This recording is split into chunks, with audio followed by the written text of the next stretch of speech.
On the night of January 12, 1971, 2 bombs exploded outside the London home of Robert Carr MP.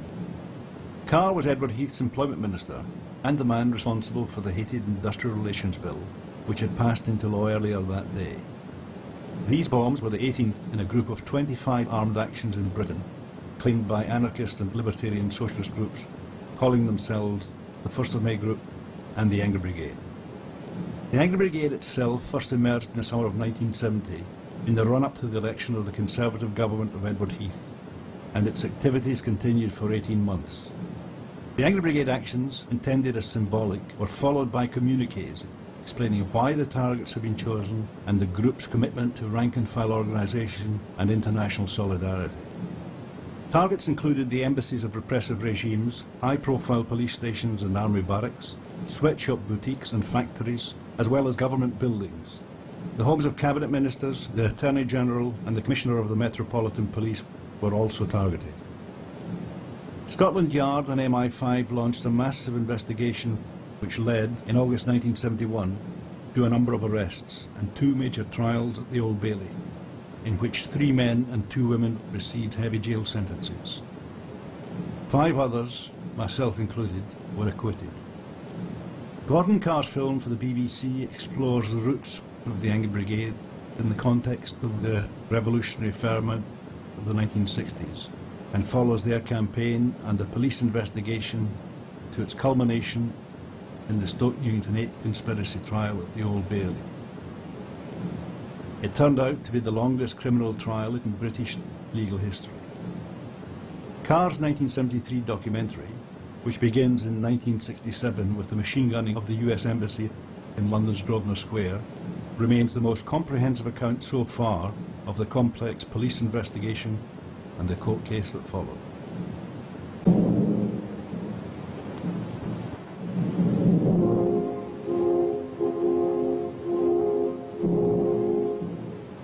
Read no more roads, my son, read timetables, they're to the point, and roll the sea charts out before it's too late.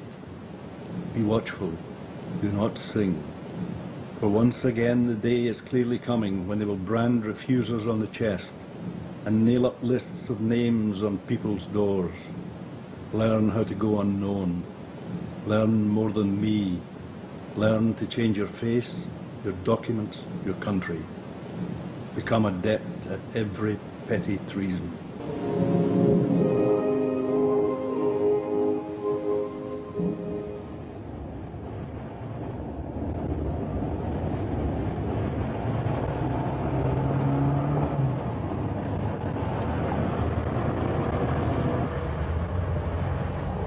August the 20th, 1967.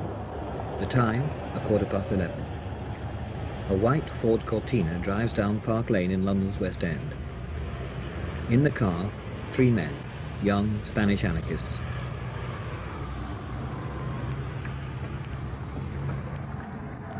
They turn into Grosvenor Square, draw alongside the American Embassy,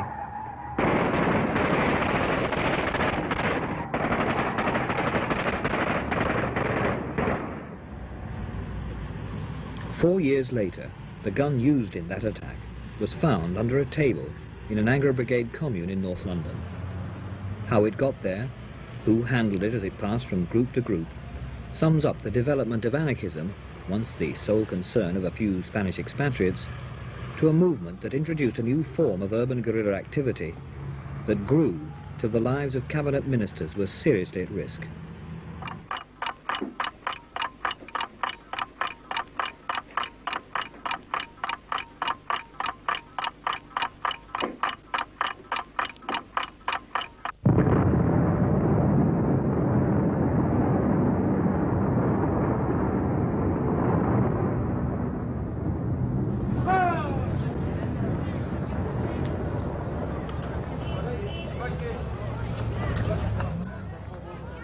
It was from here, in the back streets of Brussels, among the thousands of migrant workers from all over Europe, and especially from Spain, that the attack on the Grosvenor Square embassy was planned.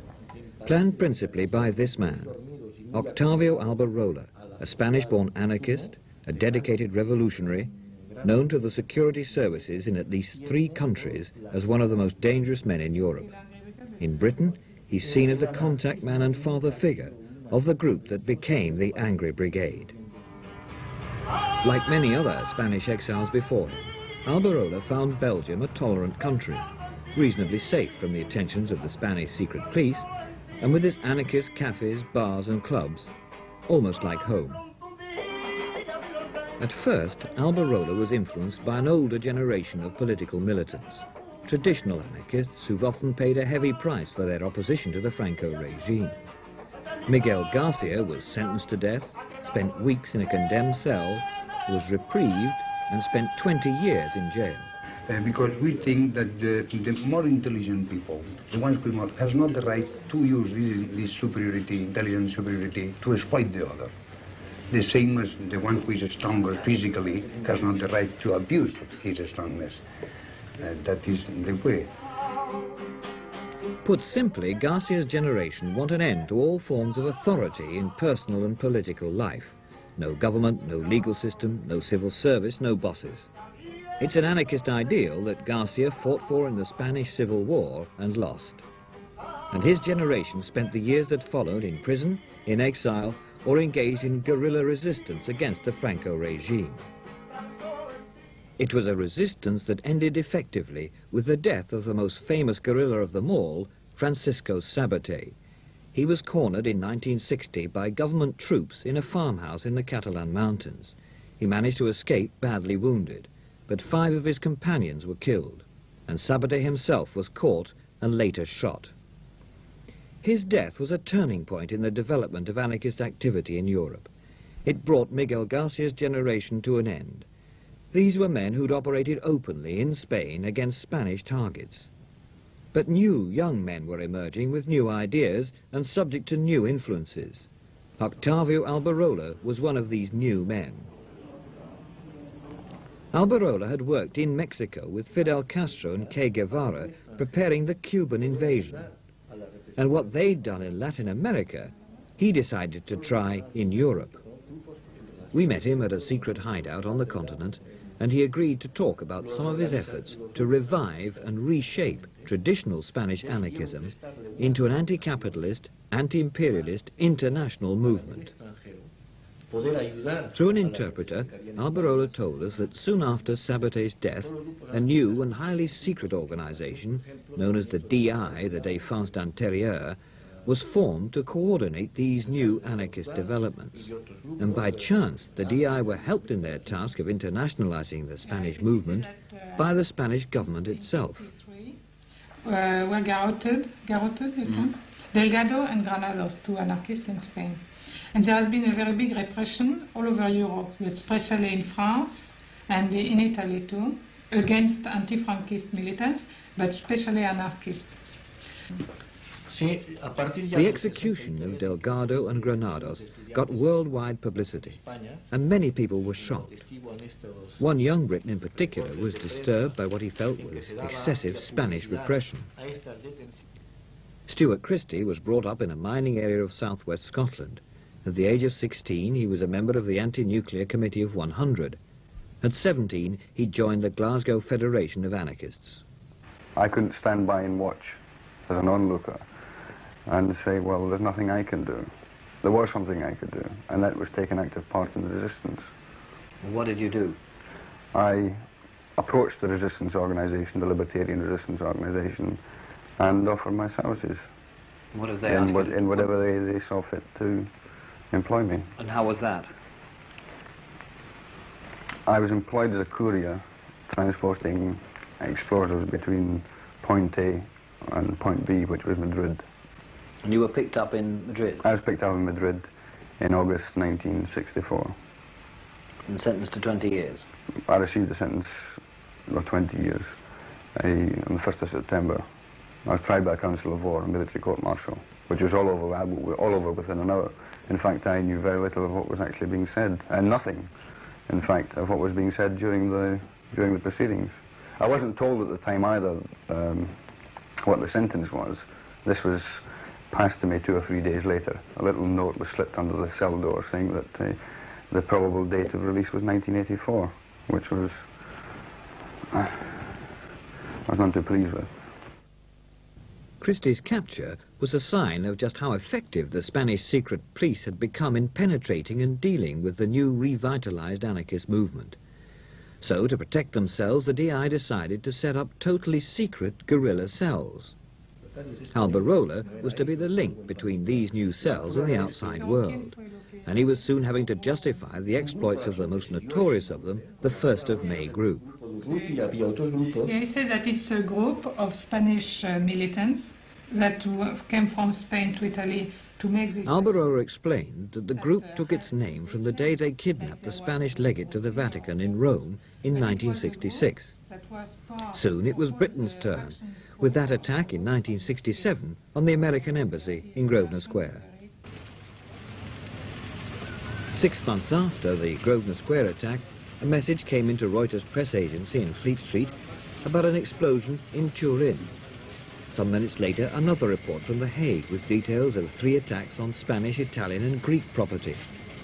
Then news of an explosion at the Spanish embassy in London, and yet another at the American Officers Club in Lancaster Gate.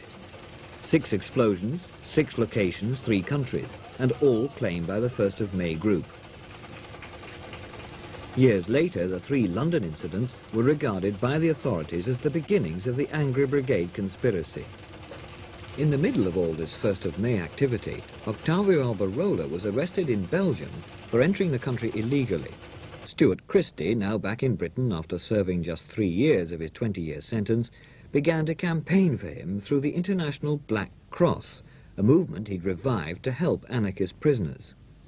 In 1967, well, during the period I was in prison, I realised that the only people who were receiving any assistance whatsoever from the outside, that is, outside the organisations the prisoners belonged to, and their immediate families, the only people who received assistance were members of the Communist Party and the Jehovah's Witnesses. Everyone else was forgotten. In Britain, Christie edited a Black Cross bulletin in collaboration with Albert Meltzer, a lifelong anarchist who'd worked with him on a book, The Floodgates of Anarchy. Christie's Black Cross organisation soon caught on abroad. It was, and still is, in operation in more than a dozen countries, and 3 of its representatives have died in conflict with the authorities. It was largely because of Stuart Christie's connections with the Black Cross movement that in Britain the security services had already made up their minds that it was Christie who'd import revolutionary ideas and spread them among the country's youth. But in their concern to keep an eye on Christie, they overlooked the parallel and much more important influence coming into Britain from quite another direction.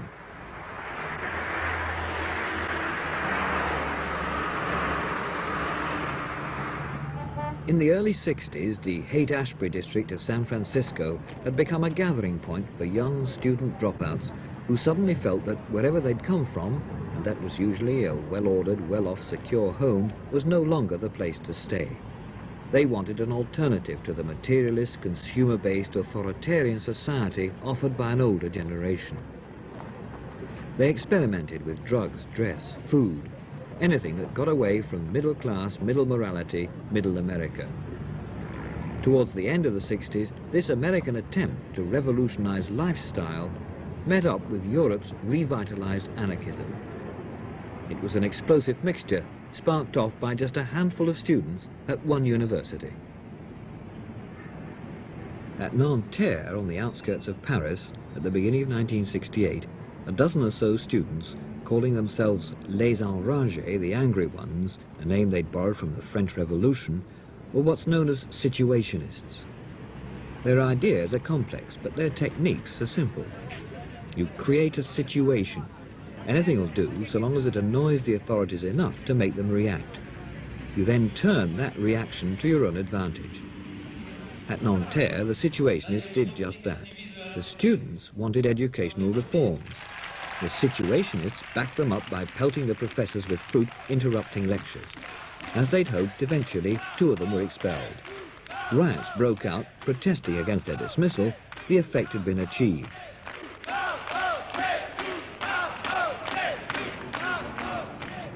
Within a matter of weeks, the riots had spread from Nanterre to the streets of Paris itself.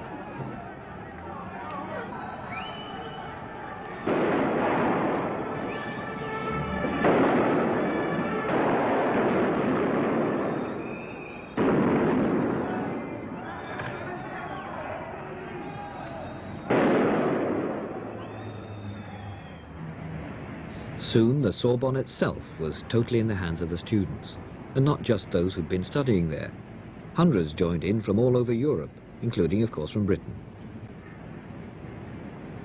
Christopher Bott, acquitted at the Anger Brigade trial 4 years later, was one person drawn to Paris that year. Well, in the slogan of the times, the imagination was seizing power over in France.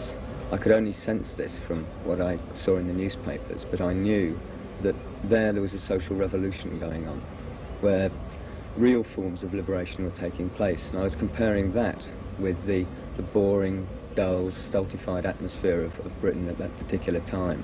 Comparing that to France, where the revolutionary forces were not small groups of middle-class radicals, but 10 million people who'd taken the factories, millions of people who were on the streets. And over here, comparing it to the passive, easy consumption of a life behind the television screen.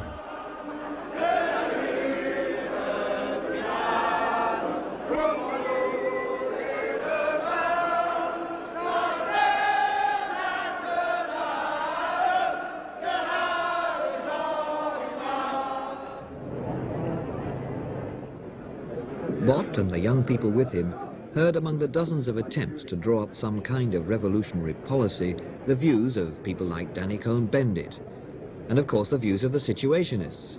Abolish all hierarchies, shut down the universities, take over the factories. Other groups didn't agree. The arguments were long, often heated. Another young Briton in Paris that year was particularly impressed by the situationists. John Barker, then at Cambridge, began to translate some of their pamphlets. Barker was eventually deported from France and went back to Cambridge full of situationist ideas.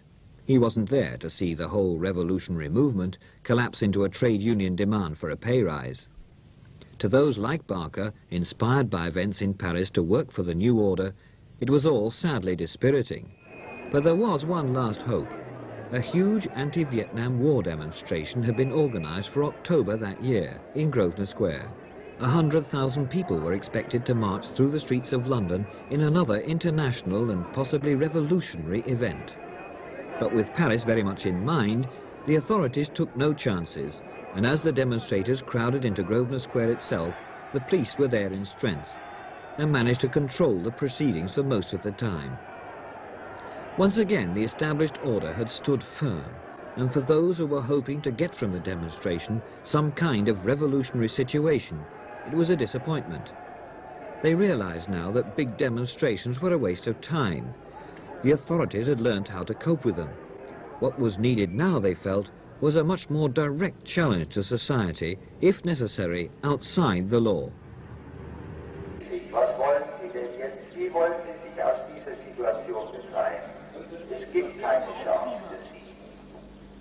It was in West Germany that the first evidence of this new-style confrontation with the state emerged following the disappointments of Paris and Grosvenor Square.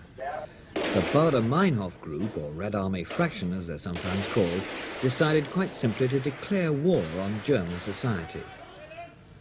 The police were held at bay for almost 2 years, and as an example of how a small urban guerrilla group could terrorize a whole country, the Baader-Meinhof people were impressive.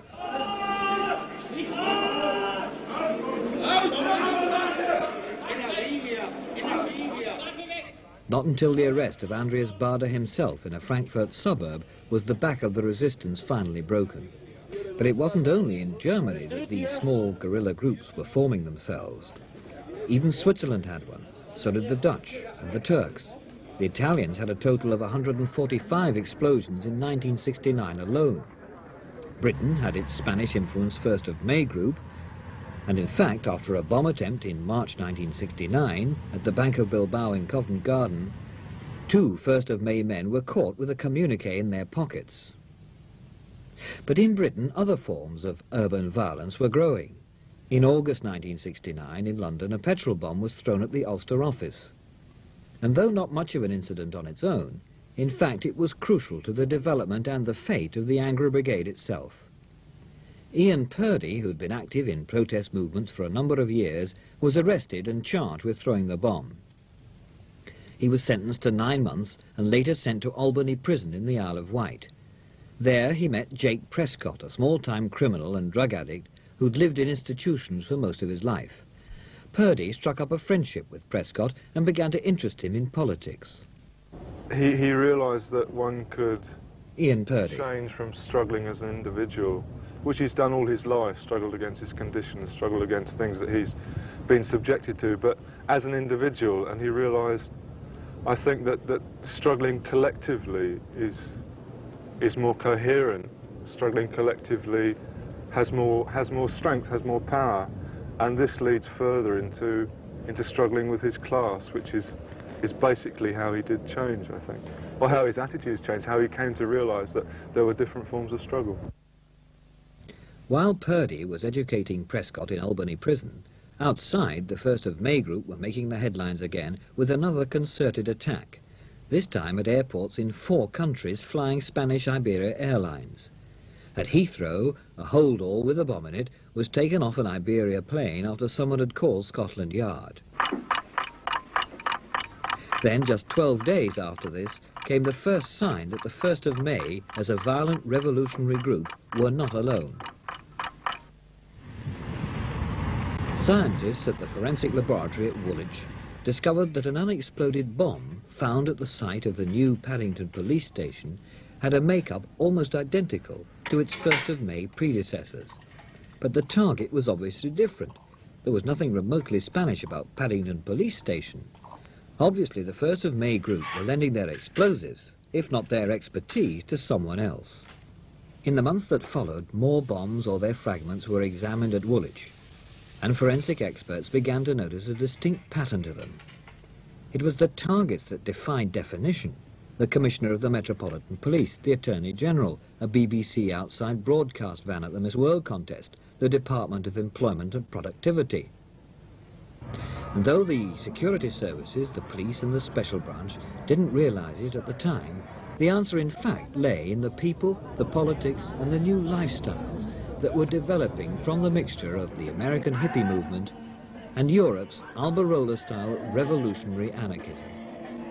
Again, it was in West Germany that this new libertarianism first caught on, and it was there that it claimed its first martyr, Georg von Rauch. Von Rauch was Stuart Christie's equivalent in the International Black Cross organization in West Germany. And it was von Rauch, more than anyone else, who fired the imagination of the revolutionary movement that was developing out of the '68 events. These people admired the way the Baader-Meinhof group had taken up the challenge to society, and they organized themselves to help them. If the group were at the top of the pyramid, then these people are the base, thousands who, though they wouldn't necessarily let off a bomb themselves, are sympathetic to those who do.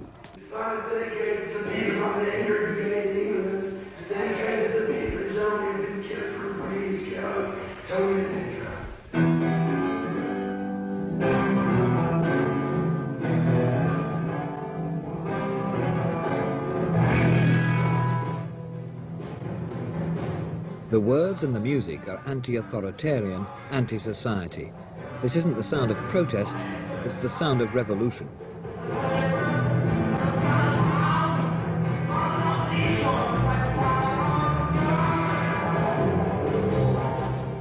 The musicians themselves live together in a commune, playing out a political as well as a social role. The commune, in fact, is the fundamental unit of the whole revolutionary libertarian idea. This particular commune, raided by the police a dozen times in the hunt for Baader-Meinhof suspects, was built from an old leather factory by the people who lived there. It's the commune experience, they say, that's important. You can't expect people brought up in the old society to fit into the alternative without some drastic changes. And for that, it's essential first to break down the family unit, to develop non-family relationships. But of course, liberated women have children, and a great deal of care is put into bringing them up to fit into the world they want. Commune children eat, sleep and play together. Outside the commune, they join in what's known as kindergarten. Originally, these groups were set up to allow commune mothers more time to attend political demonstrations. But a system soon began to build itself into the plan. The children were encouraged to develop free from any kind of inhibition, free from any competitive instinct.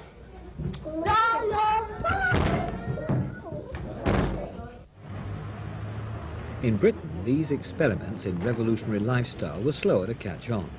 But when they did, it was in the Notting Hill area of West London that they first took root. In a very small way, the district became the nearest Britain had to San Francisco's Haight-Ashbury. It was, and in some senses still is, a centre for dissident student dropouts, for anyone who wants to go to extremes in social and political life without too much attention from his neighbours, if not from the authorities. It was to this environment that Jake Prescott came after his release from Albany prison to put into practice the kind of politics Ian Purdy had been telling him about.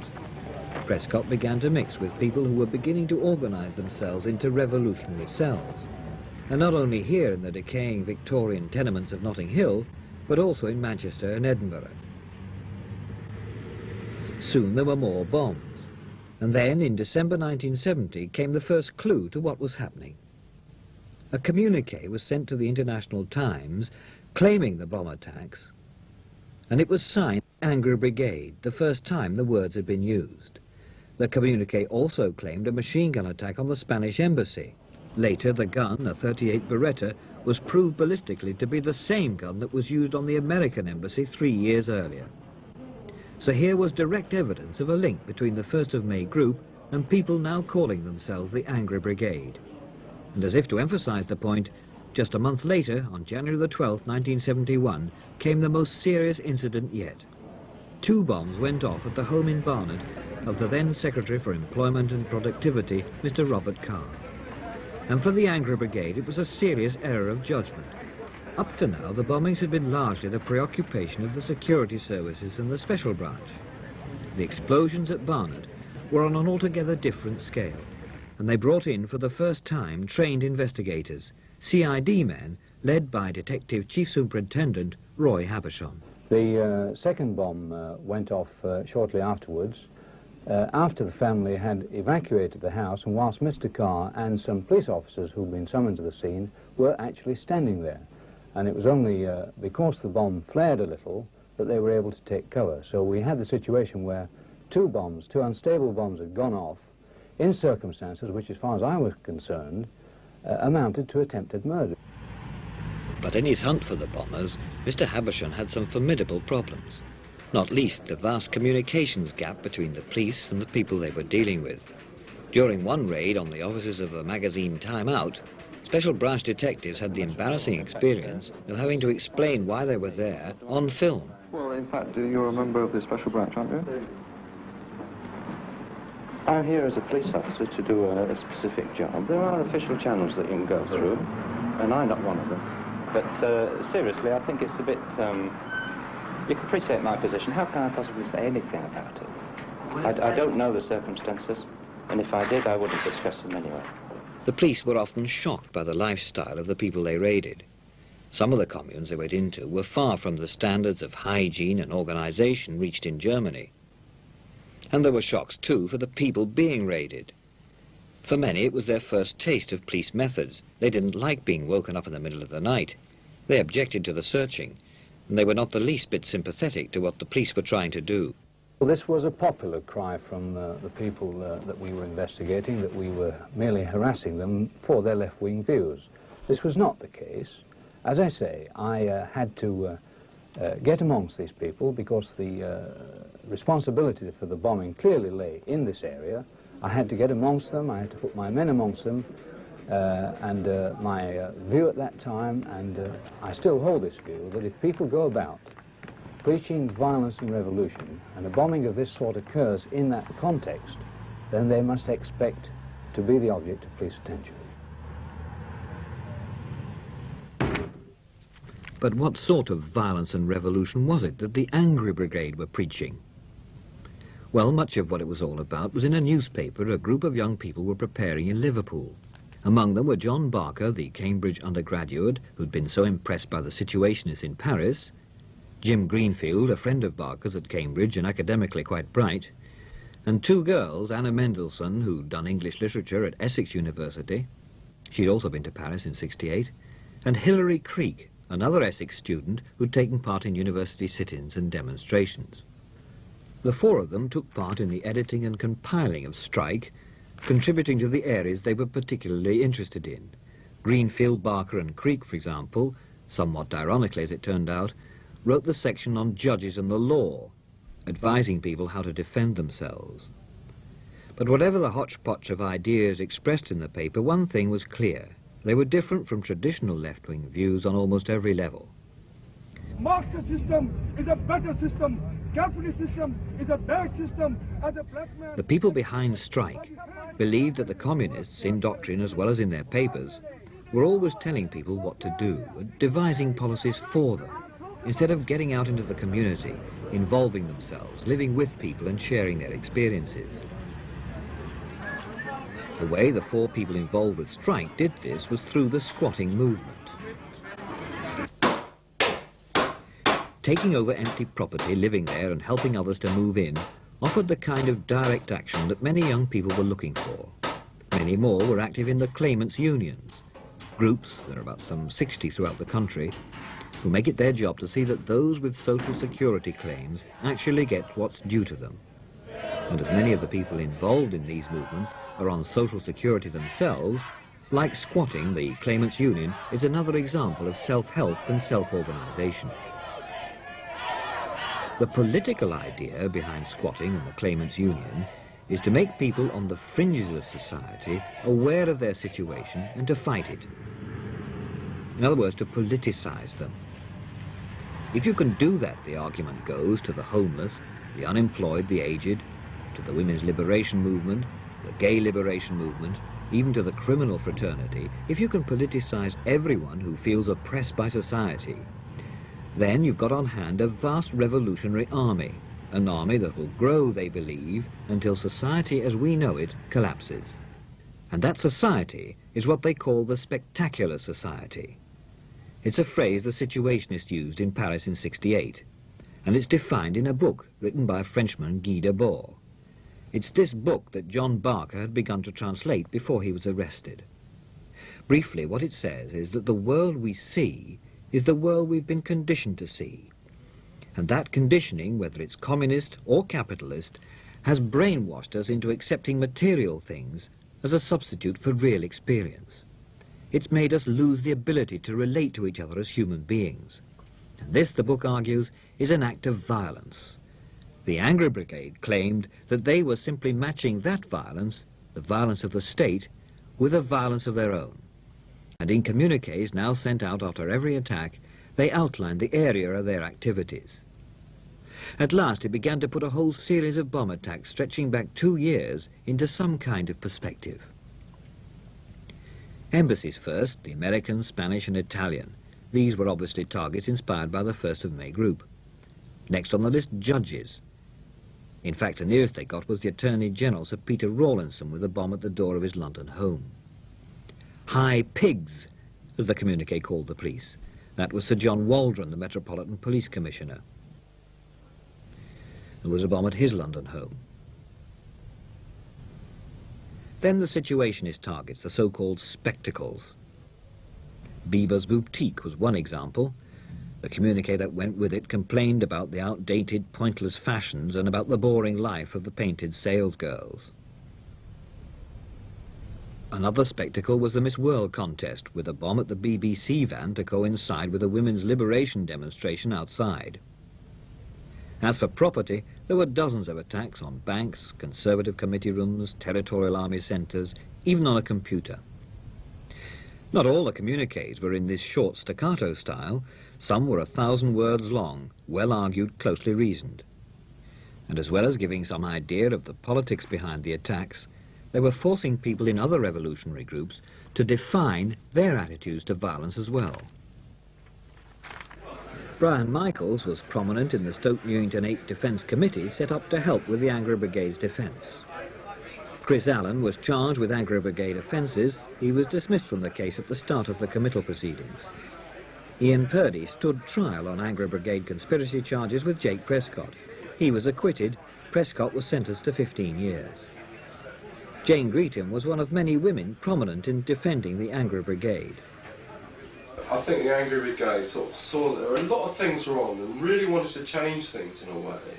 We felt very frustrated and that sort of the attacks of the Angry Brigade, and they were attacks, that's clear, were an attempt to sort of release some of that frustration that a lot of people felt. I mean, I think actually calling it, trying to specify it in terms of releasing frustration is perhaps incorrect. Yeah. I mean, rather more I see it was going to talk about the fact that, the ruling class actually just define violence in terms of a violent picket or a violent crime or a violent bank robbery or a violent bomb going off somewhere or other, which totally distorts the real essence of what violence is. I think in some ways, it can, the whole question of violence, state violence and Angry Brigade violence, because I think one can actually talk specifically about Angry Brigade violence. Yeah.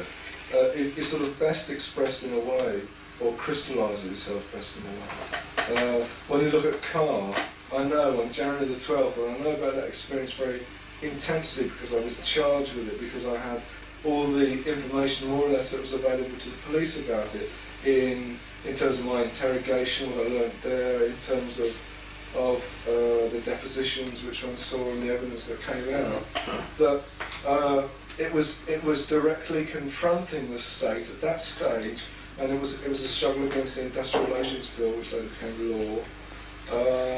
It was confronting Carr violently with the violence of which he was responsible for. In West Germany, the violent confrontation between the authorities and the Baader-Meinhof group had grown to such proportions that to cope with it, the West German Secret Service was increased from 1,000 agents to 1,500. They pulled men and women out of Iron Curtain countries, retrained them and put them into their own universities. Their experience in dealing with the group and the information they've gleaned in the process has led the security authorities to regard the threat of urban guerrilla activity in general as greater to the stability of the country than anything the communists could offer.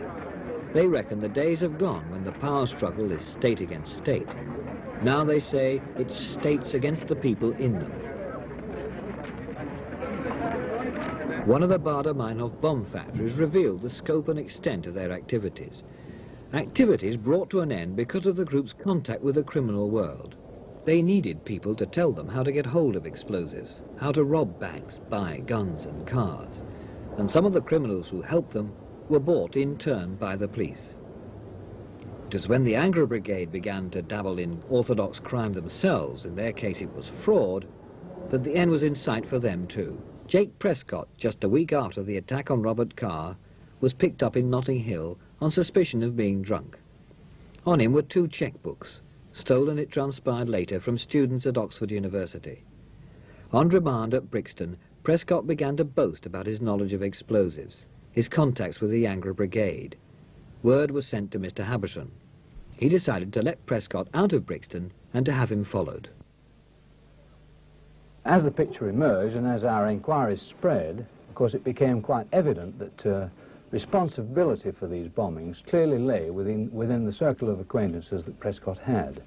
And we discovered that in this same circle lay responsibility for much of the fraud that was going on too, so that this, as it were, underlined our conviction that the people we were after were within Prescott's circle. With Prescott's address book, Habersham was able to narrow the field of suspects from virtually the whole of the so-called alternative society to some 50 or 60 people. Each one came into the frame as a possible Angry Brigade candidate, but the first Angry Brigade arrest was Prescott himself. He was charged with conspiring with others to cause explosions. 3 weeks after Prescott's arrest, Ian Purdy was pulled in and also charged. But any idea that the police may have had that this had broken the back of the Angry Brigade was rudely shattered by 5 more explosions, all claimed by the Angry Brigade with expansive communiques. At Scotland Yard, as the pressure grew to get more results, they asked for help from the security services. But they could offer little beyond Stuart Christie and the groups and organisations, mostly communist, who were getting support from abroad. The Angry Brigade was entirely homegrown. There were no leaders, no recognised structure, only friendship patterns the special branch had built up from address books and surveillance. Even when this knowledge was offered to the security services, they weren't much interested. Relations were often strained. But at least by now there was a central point of reference at the yard, the bomb squad, set up under the command of Deputy Assistant Commissioner Ernest Bond. What in fact did happen was that the team investigating the Carr inquiry under Mr. Havisham was brought into Scotland Yard, and they carried on their inquiries from there to coordinate the inquiries, and this was why the bomb squad was formed. How useful was it?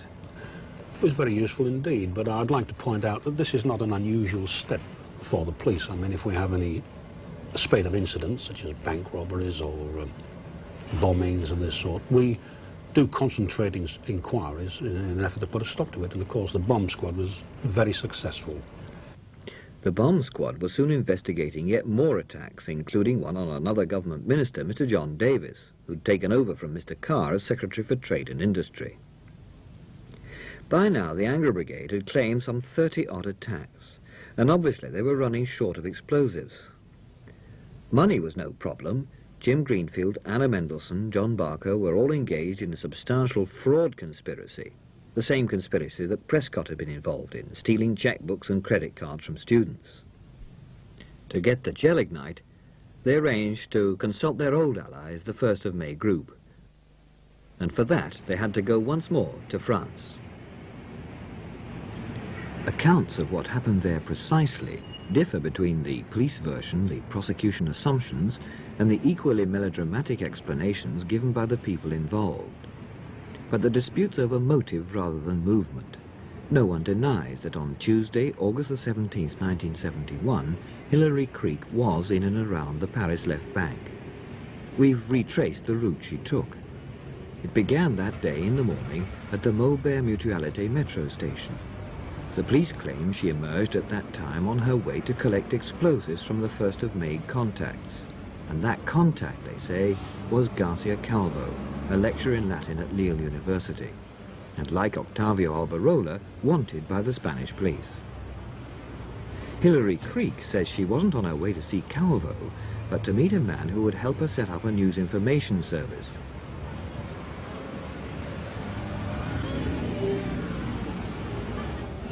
The police say she went first to an address in the Rue de Bièvre, just off the Boulevard Saint-Germain, deep in the Latin Quarter. That address, Calvo's address, was found among her possessions, and it was from here, the allegation goes, that Creek, after a day's negotiations and dealings, collected 33 sticks of gelignite manufactured in France. The following day, on Thursday the 19th, with the explosives in a blue holdall, say the police, Hilary Creek made her way to the Gare du Nord station to catch the boat train to Boulogne. There's no question that with the right connections it's comparatively easy to get hold of explosives in France. So much is stolen every year that the authorities can't keep track of it all. The anarchist networks send it to Paris for distribution.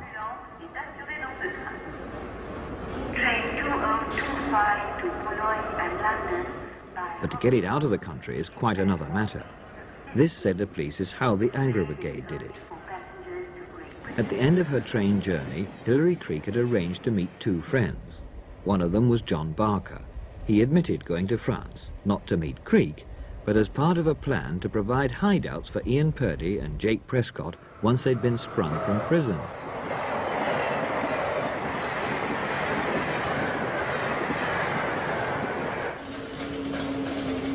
Again, the movements aren't in dispute. Hilary Creek arrived at Boulogne with a ticket for the 5:15 boat to Dover. She was in plenty of time, and according to the police, what happened next was carefully worked out.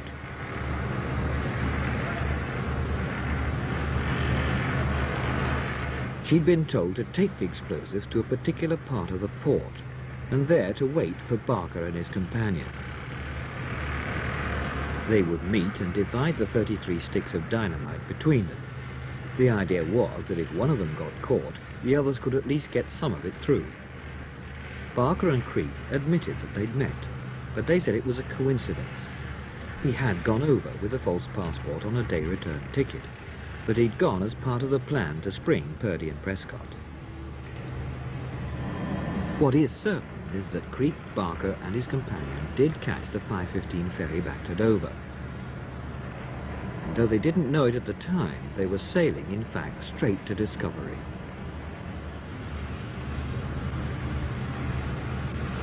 Late that night, Creek and Barker got back to the flat they were living in at Amherst Road in Stoke Newington, North London. The explosives were safely through the customs and together again in one place. The two of them went in to join the two other people living there, Jim Greenfield and Anna Mendelssohn. We'd been looking for these two people, Greenfield and Mendelssohn, for some considerable time. They were strong suspects both for the fraud and the bombings. And we'd had a number of pieces of information about their whereabouts, and we kept observation on a good number of premises, but without success. However, in the middle of August, we got a piece of information that Mendelssohn might be found at this address in Amherst Road. So, on the morning of August the 20th, the day after Creek and Barker had got back from France, the police began to keep watch on the house.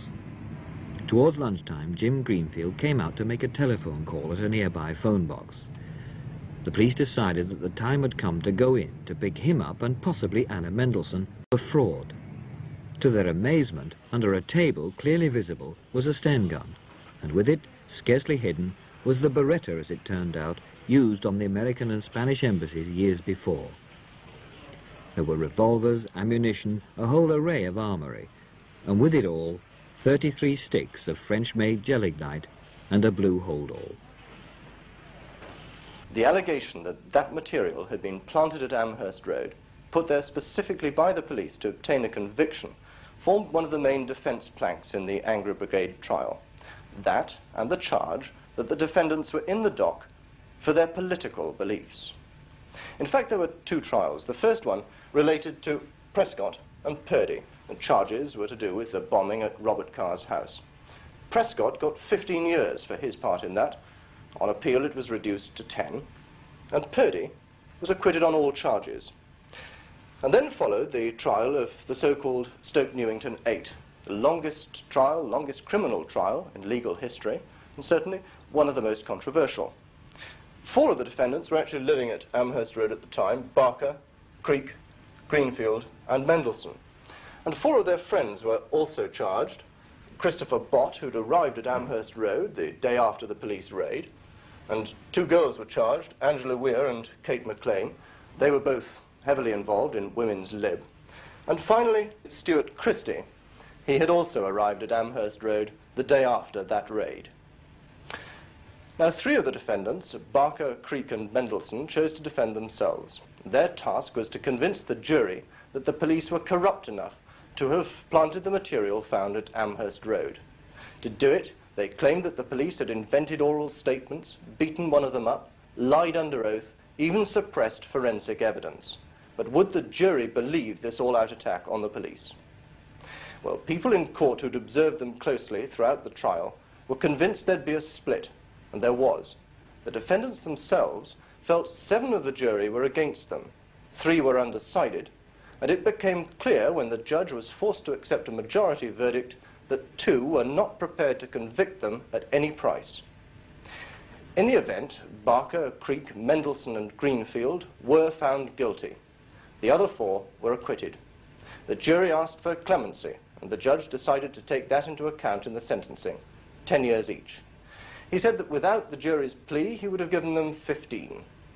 The 4 found guilty lodged appeals some months later, but these were dismissed, the court reflecting the views of the trial judge that it was sad to see such intelligent and educated people in their situation. Undoubtedly, they'd been brought there by a warped sense of sociology. That at least was the judge's view. But what about the Ayrıca Brigade supporters?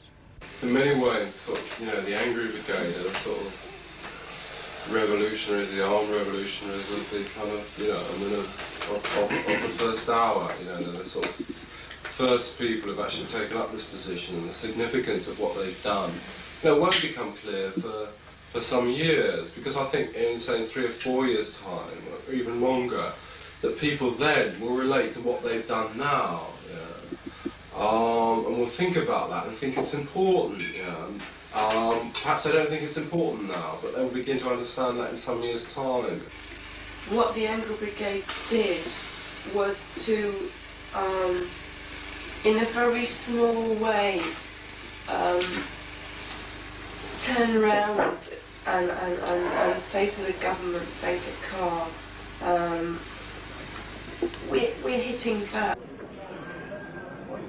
As for the police, as a result of their inquiries, they now understand the politics behind the violence. In future, they'll be able to identify, isolate and deal with revolutionary groups much more effectively. And they'll need to.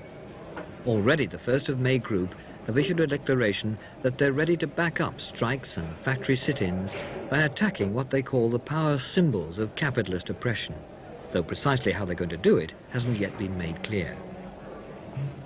Britain, Germany, Italy, Switzerland, Holland, Turkey, Japan and the United States have all had trials in the past 18 months to deal with violent revolutionaries.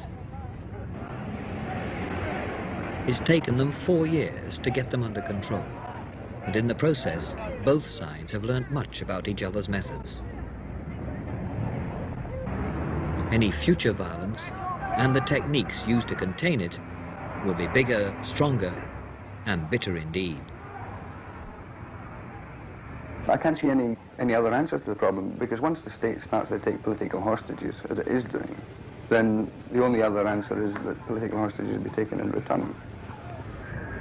These bombings have been much more an announcement of the situation. We're going to no longer accept the legality or the confines of legality that are set by the state.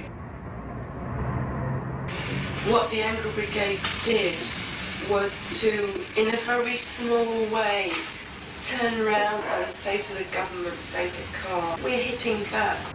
If people go about preaching violence and revolution, and a bombing of this sort occurs in that context, then they must expect to be the object of this attention.